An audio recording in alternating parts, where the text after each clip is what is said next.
We've seen our first kind of 2 games for the Matildas under Joe Montemurro. They played their 2-game series, obviously a 3-0 win and then a 1-1 draw against Slovenia. Kind of interestingly, we love, the new wave of Matildas fandom that has come across this team. And obviously you look at the results and people are probably more happy about the first one, but you're looking at the performance and how the team played. And of course, in the first couple of games under Montemurro, we're kind of just trying to get the vibe of how he wants to play and look for those little signals. The second game was probably, really was easily the better performance. And I guess what are our kind of first impressions? Joe Montemurro said after the game that Christian, he felt that they were ahead of schedule in terms of where they wanted to be of implementing the game plan. It's clear that he wants to hold a lot of the ball. I think they had 62% possession, which is overs for a Matildas team on average, and obviously giving it away at the back a little bit as well, but they're trying to implement that style. Yeah, I think from the first game in particular, you could see the way they were trying to play out from the back at all costs, trying to really keep a lot of ball possession, work their way up the pitch, and really exploit the defence. So we saw a couple of counter-attacks throughout that first game in particular, and even in the second game as well, where the game opened up a bit, and you saw tired legs and the Slovenian players, and they really capitalised. So look, there's always going to be growing pains when a new manager comes in. He obviously didn't have much time to prepare. That's sort of the norm for a national team coach coming in, so that's expected. Obviously, some players out. He doesn't have his full strength team, so obviously understandable there. But it was a bit concerning that first half in the first game where Slovenia, I thought, had quite a lot of chances and probably should have had 1 or 2 goals. I think one hit the crossbar. A couple of chances were just really poor finishing. Like if they were tidier there. Tia Micah played really well as well in that first one. Yeah, she did. Yeah, she did especially. And so I think maybe, I don't know, perhaps a bit of nerves trying to impress a new coach.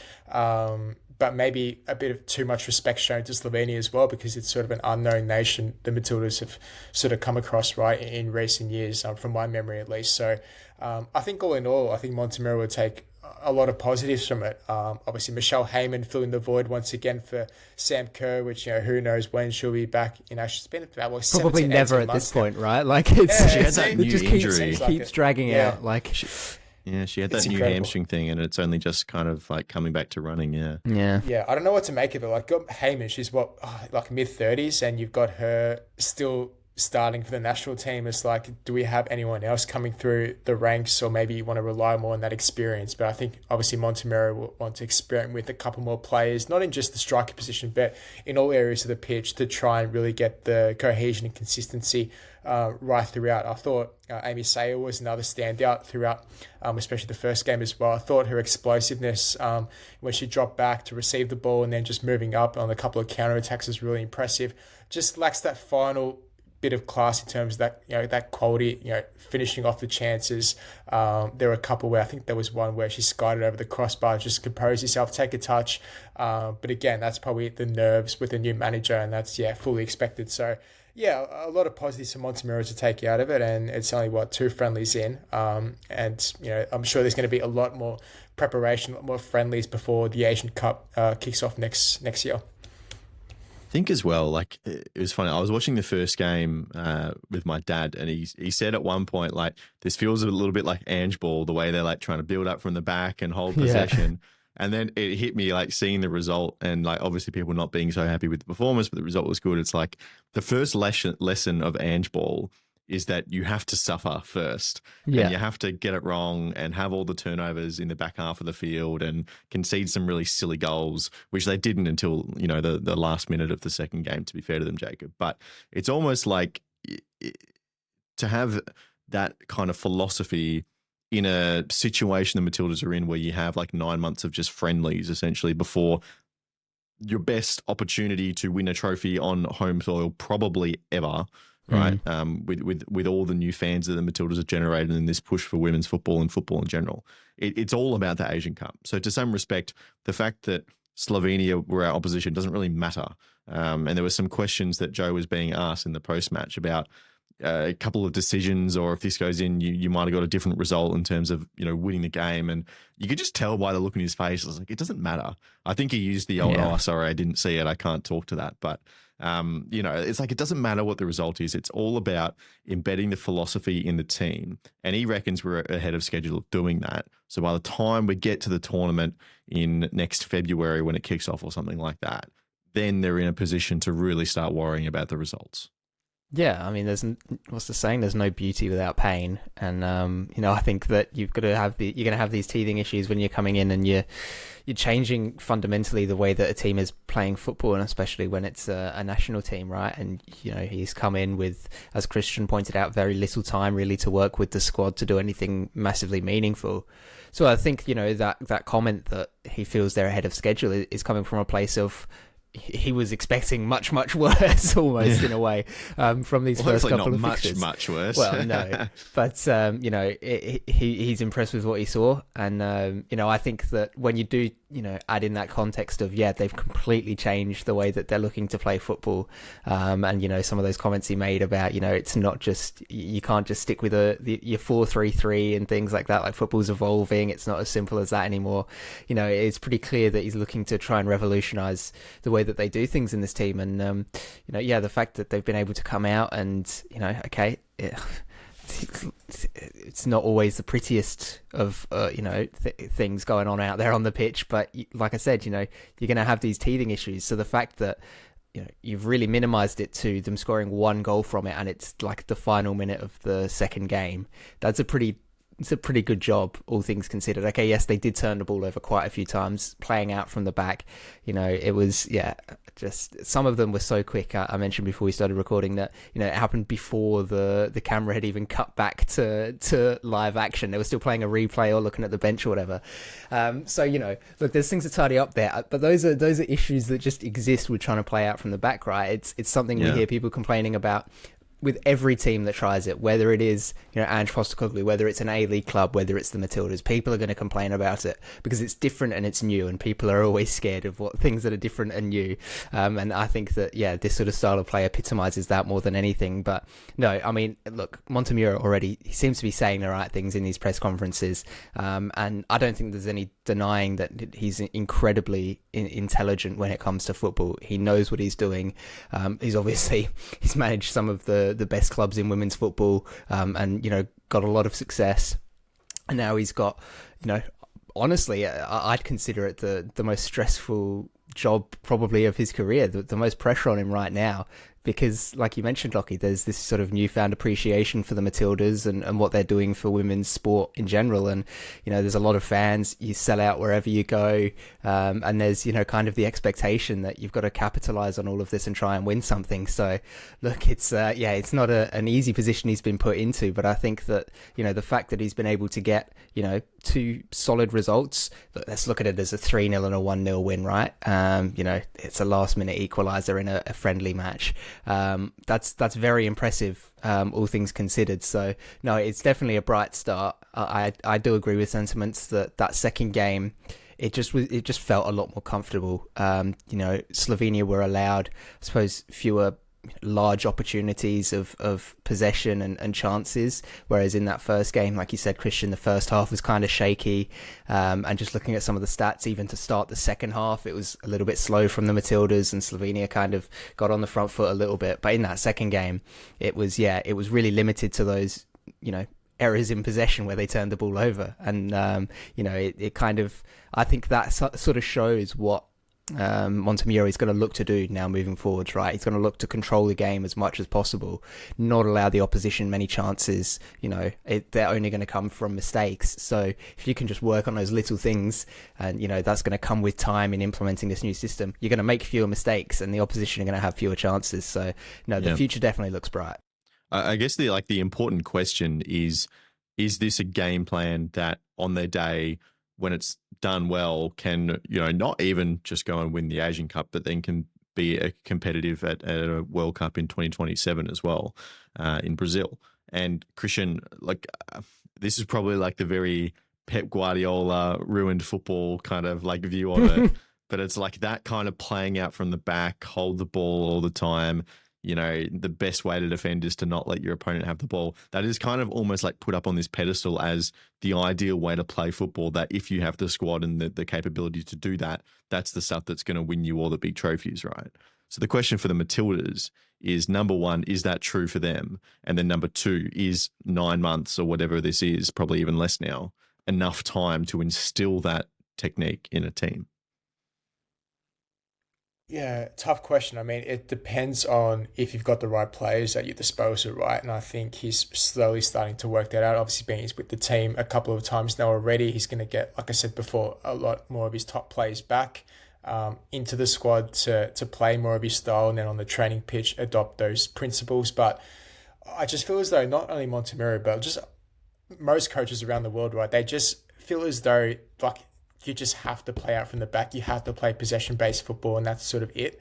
And that's what sort of worries me with these types of coaches. Not because it's not pretty. Of course, you want to see attractive football, but if you don't have a plan B and C, because let's not forget as well, like this is a sort of a rebuilding phase of the Matildas, because there's a lot of older players now sort of making their way out. He needs to inject a lot of youth as well, mind you, because obviously he's going to be there for the foreseeable future, who knows, at least until the next World Cup cycle. So like you're not going to be able to have to rely on, I don't know, the Katrina Goros of the world or these older type players, Alana Kennedys. You're going to have to really instill some youth as well. So are they capable of playing out for the back? Are they capable of playing Montemurro style of football? Or is it more convenient or safe to have a couple of options up your sleeve to say, okay, if this doesn't work or have a couple of players injured here, then we can adapt and be more versatile? Because look, of course, you've got all the top nations in the world who are obviously deploying that type of football, and Australia probably feels, oh, we have to copy as well. We want to be the best of the best. But I mean, we've had this conversation, I think it was a couple of months ago, where I think Australian football just has to stick to our strengths, right? We just can't keep looking overseas. Or I mean, it was 10, 20 years ago where we adopted the Dutch formation, the Dutch system. It's like 4-3-3 every single time. Like when I was playing youth football, under 14s, under 15s, it's always 4-3-3, 4-3-3. I'm thinking, come on, are there different formations out there? We love like, the comfort of our bingo numbers and Tats Lotto numbers. That was the quote from Joe.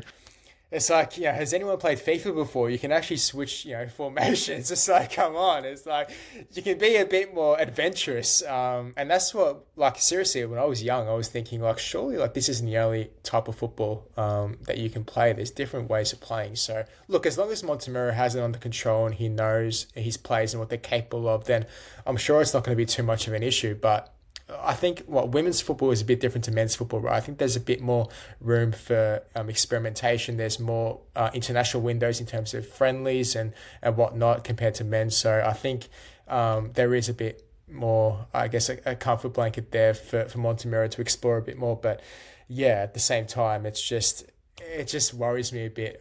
Just this whole playing out from the back. There's some occasions in that Slovenia game where you think, oh, just don't play that pass, or just play the safe option, just play it out, just hit it to Heyman, the target. She can hold the ball up, control it.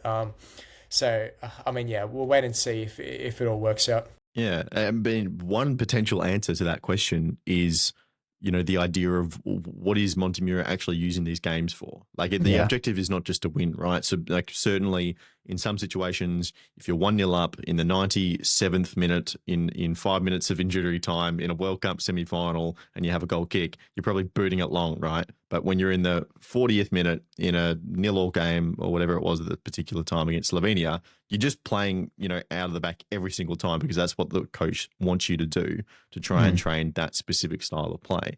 So it'll be interesting to see as these friendlies continue. Obviously, we've got 2 more against Panama as well over in Perth that, probably not these games, but as we move forward and play some better opposition, okay, we're going to play out from the back most of the time. That's our kind of default. But in certain game scenarios, do we just play a bit more direct? Do we just, favor territory over possession and those kind of things that help in game management scenarios? Whereas in this series, it really is just about Joe's first few games. And this is the thesis of what we want to do most of the time. So let's just practice that all the time because we only have a few games until the Asian Cup. It's an interesting question. Now, one thing I also wanted to touch on, Jacob, you mentioned about the Matildas and the fact that they've been, ever since the World Cup, really, they've been touring around the country, selling out wherever they go. Of course, they haven't been selling out these games. That's true. I think it is worth a brief conversation. Now, there are a lot of mitigating factors. Number one is the fact that they're playing 4 games in WA in a matter of like 2 weeks. And some of them have been at weeknights, and it's like, okay, which game do you pick to take your family to? And I think it's understandable they're not selling out these games. And people will probably look at that and say, oh, the Matildas are falling off, all the World Cup magic is gone, and the numbers. For me, look, from that peak of the World Cup is the peak popularity, and it's always going to slide. You could take out any brand, any team, any fast food store, any tech products or whatever. They're going to be ups and downs in popularity, and the Matildas blew it out of the water at the World Cup. And FA, in my opinion, have done a really good job of taking them around the country to the big stadiums, selling them out, and letting everyone have their opportunity to see the new Matildas. And now the switch is flipped, especially after the Olympic Games, after the She Believes Cup. It is performance mode. It is give Montemurro games, put them all in Perth so he doesn't have to deal with travel, which will take out training sessions, give him the best competitive advantage. And to be honest, I see the crowds here as a complete side factor. Yeah, and I think there's a lot of mitigating factors to it as well. Obviously, you touched on kind of the recent performances of the side haven't been tremendous. Obviously off the back of all of these expectations coming off of the World Cup. We've kind of touched on a few key players. Obviously, they're out injured or not in the squad, and that's number 2. Number 3 is you've got all these games are being held in Perth, so if you're going to go to all of them, you're pretty dedicated and you'd have gone to all of them anyway. But a lot of these games that sell out are because it's the one game. And so people are like, well, we can't, we've got to go to this one or we don't go. Whereas when you've got those options, you pick the one that's most convenient to you, or the one that sounds like it's going to be the best match or whatever. So, that's number 3. And then, number 4 is... players on out as well. Yeah. And then and then number 4 is, they're just friendly matches as well. And it's like there's been all these hyper competitive fixtures for the Matildas as of recent, and it kind of feels like, okay, it's just a bit of a lull at the moment, and these games don't actually mean anything. I mean, obviously they're incredibly important, as we've just spoken about, in embedding a system and figuring out what works, what doesn't, who's your best players, who are you going to use moving forwards, all that sort of stuff. But from a pure competitive standpoint for the fans, what happens on the pitch doesn't really matter all that much. But I think that what we still see with the engagement on social media and the discussions that are ongoing there and stuff, it's clear the popularity, yes, it's died down a little bit, is going to from a World Cup. It happens with every national team around the world in a World Cup cycle. Once that World Cup comes around, everybody's talking about it, right? And then it stops and it kind of falls off and tails away a little bit until 4 years later, and it comes back around again. The Matildas aren't immune to that either, and I still think that what we see, like I said, on social media and stuff, and just people still continuing to talk about them, they're making the news, them being I was listening to the radio on the way home today, and it brought up the fact that Alana Kennedy is potentially exploring the opportunity to play more in the midfield moving forwards and stuff. It's like, it's clear there's that popularity for the side is still around, and that people still really care about them. So yeah, I'm with you, Lockie. I don't think that while it's disappointing that it's not a sellout every game, I think we've also got to kind of be realistic and pragmatic within the situation that the team finds themselves in, and go, what, it could be a lot worse. We're seeing this development of a new side and a new style of play with a new coach, and people are still turning up, and it still seems that, at least outside of, the attendance at games, they're still as popular as ever. So yeah, I don't think it's a massive problem. It would be nice to see them sell out, but yeah, there's a lot of reasons why they're not, and I don't think any of them are, world ending or anything like that. I don't think so either. For what it's worth, I don't mind that Alana Kennedy in midfield option either. I think Montemurro was saying, obviously she's going to be naturally a defensive-minded midfielder, so to have that person in there when they're being very rotational and maybe leaving some holes in different places in their attempt to hold the ball, then she's not a bad player to have in that area. Anything from you, Christian, on kind of the popularity, I guess, the crowd side of things? I think Jacob touched on it. There's just a lot of factors going into it. The main one is the multiple games back to back, right? I mean, you've got the choice, right? If it's only one game, we saw up the stadium, I think it was against the Philippines a few months back, in a couple of those matches. You have to purchase a ticket because that's sort of the only game in town. And again, a lot of more of the top players were were like, you knew that they were going to play, right? Obviously, there was word around town that Montemurro was going to rest a couple of players, put them on the bench. And obviously, as a fan, you want to watch the best, right? You don't want to see, sort of a second string team or experimentations. You want to see the best of the best. And look, I don't think it's any cause for concern. And as you rightly said, Lockie, there's going to be ups and downs. Like you can't stay right at the top, every single time. There's just going to be times where there's just different factors that come into it, quite frankly, and that's sort of just been the case here. So there's nothing really much to read into. All right, very good. Of course, we kind of rotate, I think it's 7 or 8 players that come out and in of this squad now for the 2 Panama games. So we'll wait and see what kind of further steps this team can make in that series as well.